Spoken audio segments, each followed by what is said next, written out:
সকলের সুস্বাস্থ্য মঙ্গল কামনা করে আমি আমার কথা শেষ করছি। আসসালামু আলাইকুম ওয়া রাহমাতুল্লাহ। সম্মানিত গাইবান্ধাবাসী,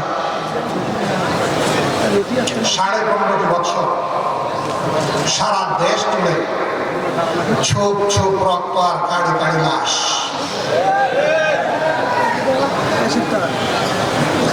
কত মা, কত বোন, কত সন্তানের বুক খালি হয়েছে। শুধু আল্লাহ তাআলাই তার সঠিক খবর রাখেন। কারণ যাদেরকে তুলে নিয়ে ধরে নিয়ে গুম করা হয়েছে সে হাজার হাজার বনি আদমের এখনো কোনো খবর পাওয়া যাচ্ছে না। আলহামদুলিল্লাহ, এই কারণে বলছি,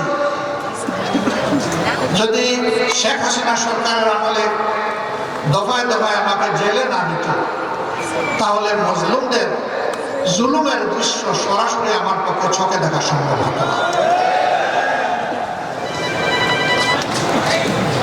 মৃত্যুকরা বলে কোনো আয়নাগর বলে কিছু ছিল না।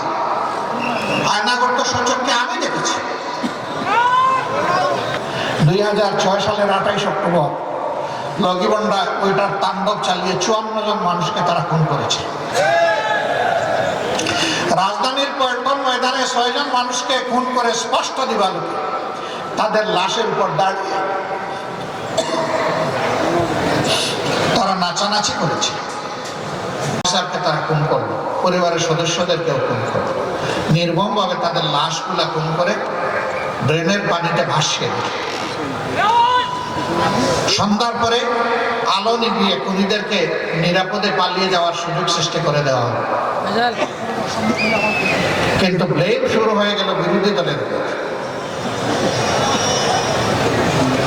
এই ঘটনাকে কেন্দ্র করে দুইটা তদন্ত কমিটি গঠন করা হয়েছিল। একটা তদন্ত কমিটির রিপোর্টও আলোর মুখ দেখে নাই। কেন দেখে নাই? দেখে নাই এই কারণে যে ওই তদন্ত কমিটির রিপোর্টে বের হয়ে যাবে ঠাকুর ঘরে তুমি কে কলা চুর বলবে, আমি কলা চুরি করি না, খাই না।